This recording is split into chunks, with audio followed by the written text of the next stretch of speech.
सरकार यहाँ पे जो शराब बंद है और एक तरफ लोग गलत तरीका शराब पी के मर रहे हैं, तो आखिर सरकार कब जागेगी, कब कार्रवाई करेगी। देखिए, ये मेरा एक पर्सनल राय है और महिला होने के नाते तो मैं यही कहूँगी कि इसमें पूरी तरह से इसको या तो बैंड करना चाहिए था। बाकी ये तो अब जो सत्ता में बैठे लोग हैं और आजकल बहुत सारे नेता लोग आ गए हैं जो तरह तरह के बयान भी दे रहे हैं। तो मतलब अगर आप एक महिला होने के नाते मुझे पूछिएगा तो मैं कहूँगी कि जो बैंड है वो सही है। हो सकता है वो उनके परिवार की नहीं है, किसी और की बहू होंगी, और 90 से तो हम लोग यही सुनते आए हैं, तो कोई बहुत नई बात नहीं है। हम लोग अगर एक उदाहरण के तौर पे अगर मैं अपने आप को पेश करूं तो मुझे पार्टी ने 2014 में भी टिकट दिया था, लेकिन जनता ने नहीं उस समय मुझे जिताया। नमस्कार, आप देख रहे हैं NBC 24 और मैं हूं आपके साथ इंद्रजीत कुमार। देखिए, अभी राजद सुप्रीमो लालू प्रसाद यादव की बड़ी बेटी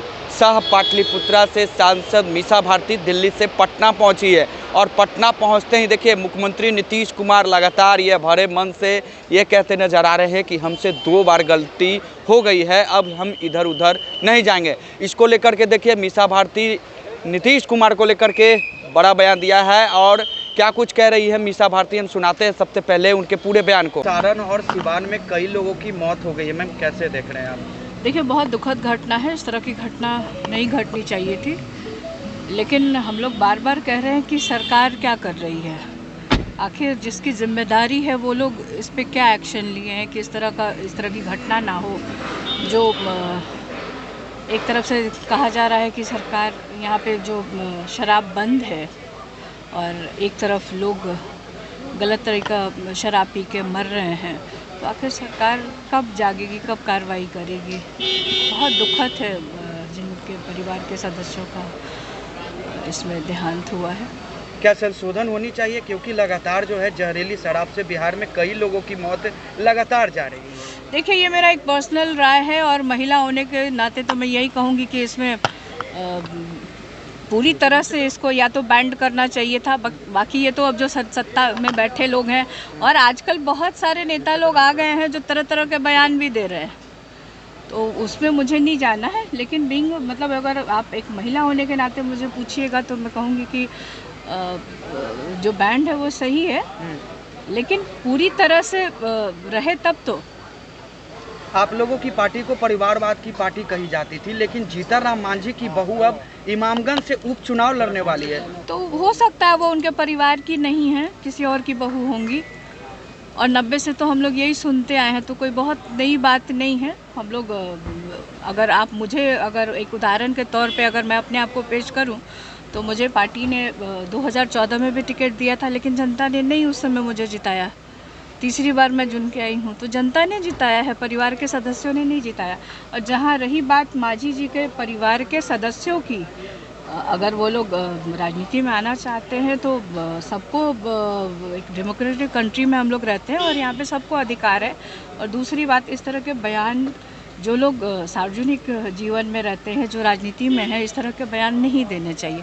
आए दिन आजकल पता नहीं मांझी जी को क्या हो गया, बहुत सीनियर नेता हैं, बहुत उनको तजुर्बा भी है, फिर भी इस तरह के बयान आए दिन वो देते रहते हैं। तो बयान देने से उनको बचना चाहिए। और अभी तो वो केंद्र में मंत्री भी हैं, तो एक जिम्मेदार पद पे भी हैं। 4 जगहों पर बार कह रहे हैं कि हम एनडीए छोड़ के नहीं जाएंगे, उधर नहीं जाएंगे। 2 बार गलती हो गई है। कल भी उन्होंने मन से, देखिए, नीतीश कुमार जी का खुद का बयान है, जब पहली बार पलटी मारे थे तो इसी तरह का बयान दिए थे, लेकिन दूसरी बार भी मारे, तो तीसरी बार कौन इसकी गारंटी लेगा। नरेंद्र मोदी जी भी सामने आके नहीं कहते कि हाँ हम ले रहे हैं, इस बार नहीं जाने देंगे, इस बार हम पकड़ के रखेंगे। तो खैर देखिए, राजनीति है, मतलब हम लोग भी, ये आपने प्रश्न पूछा है तो मैं उसका जवाब दे रही हूँ। ये नीतीश कुमार जी का अपना, उनके दल का अपना एक अंदरूनी फैसला होता है कि वो कब किस दल के साथ जाएंगे, क्या करेंगे। बट यदि नीतीश कुमार महागठबंधन में आते हैं तो स्वागत हो। देखिए, ये तो हमारे दल के नेता लोग तय करेंगे। एक आखिरी सवाल लेंगे कि 4 जगहों पर बिहार विधानसभा में के उपचुनाव होने हैं, क्या महागठबंधन 4 सीटों पर जीतेंगी? क्योंकि प्रशांत किशोर भी अपनी पार्टी को लॉन्च कर दिया, उन्होंने भी अपने प्रत्याशी को उतार दिया। देखिए, चुनाव, अभी उपचुनाव 4 जगह होना है जी। और सभी दल की ये कोशिश होती है कि उसके दल के लोग ज़्यादा से संख्या में जीते।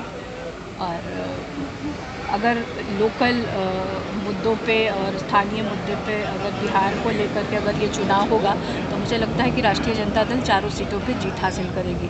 वो बेरोज़गारी का देख लीजिए आप, वही आलम है, महंगाई की वही बात कर लीजिए।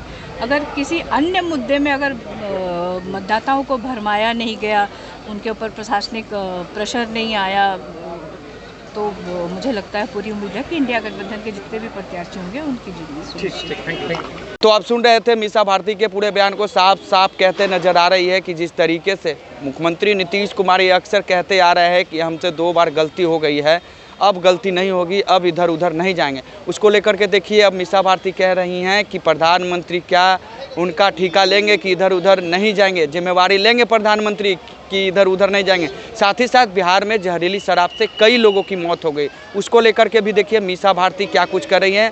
साथ ही साथ बिहार विधानसभा के 4 सीटों पर उपचुनाव होने हैं और इमामगंज सीट से जीतन राम मांझी की बहू संतोष सुमन जो बिहार सरकार के मंत्री है, उनकी पत्नी जो इमामगंज से उपचुनाव लड़ गई। अब इसको लेकर के देखिए मीसा भारती ने साफ साफ कहा है कि क्या उनके परिवार के लोग नहीं हैं, ये सारी बातें जो है वह मीसा भारती कह रही है। साथ ही साथ 4 सीटों पर बिहार विधानसभा के उपचुनाव होने हैं, उसको लेकर के भी उन्होंने बड़ा बयान दिया है। साफ साफ कहते नजर आ रही हैं कि चारों सीट पर महागठबंधन की जीत होगी, महागठबंधन की सरकार बनेगी। फिलहाल इस खबर में इतना ही। खबरों के साथ बने रहें। अब तक हमारे चैनल को आपने सब्सक्राइब नहीं किया तो जल्द से जल्द कर ले।